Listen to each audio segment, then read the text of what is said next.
Good evening, everyone. I'm Nicole Menner. Welcome back to Twin States News. The long-anticipated return of Mississippi State quarterback Nick Fitzgerald will have to wait. Coach Joe Moorhead announcing yesterday that Fitzgerald has been suspended and will not be starting in the season opener against Stephen F. Austin on Saturday.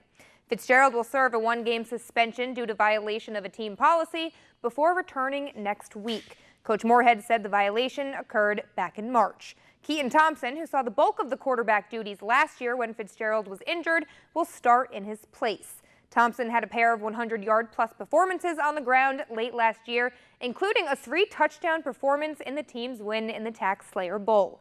Moorhead reiterated that the senior would be back next week and has performed great since the undocumented incident in the spring.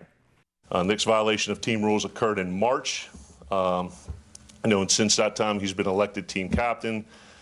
He's had an awesome spring ball. He's had an awesome summer conditioning workout and had an awesome preseason camp. He's been a great leader, been a great teammate.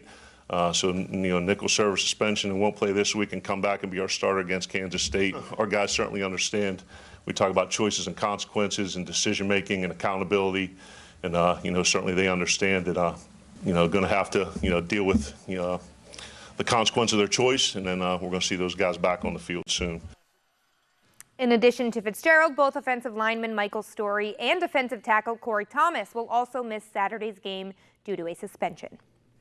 And a quarterback who will be taking the field Saturday is Ole Miss's Jordan Ta'amu. The senior returns this season after proving himself during the final 5 games of 2017.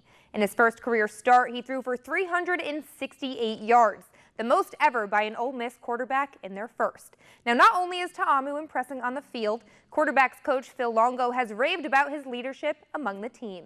Offense can be a lot better, I'd say, because we have a year under our belt. We got Coach Longo putting more plays in for us just because we know the offense. We got receivers coming back knowing how to get open quicker, how to get into space.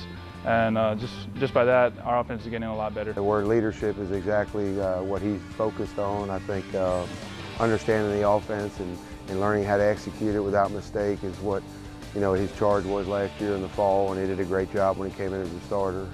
But the spring ball, I think it was a little bit more of the progressive offense and definitely leadership.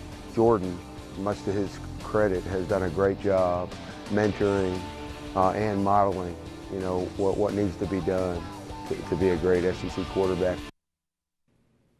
Saints wide receiver Cameron Meredith is nearing his comeback. The vet was sidelined all of 2017 with a torn ACL, but has been back this preseason, though he's been struggling.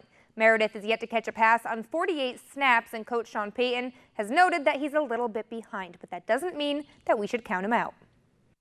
Still working with the medical staff, just make sure everything's good to go for the regular season. So I feel good. Just go out there and still get comfortable out there with the offense and stuff like that. Dealing with this for the first time in my career, it's not something I knew what was going to go on, mentally in the future. But right now, I think it's a day-to-day thing. Waking up every day, just doing what I can in that day to be the best player I can be. So every day is a different kind of type of day. You might be frustrated some days, but I can continue to push through it, and I look forward to it. So the final preseason game Thursday, and then season opener September 9th against the Bucks. Yeah. And no James Winston, so out for 4 weeks. He is on my fantasy bench.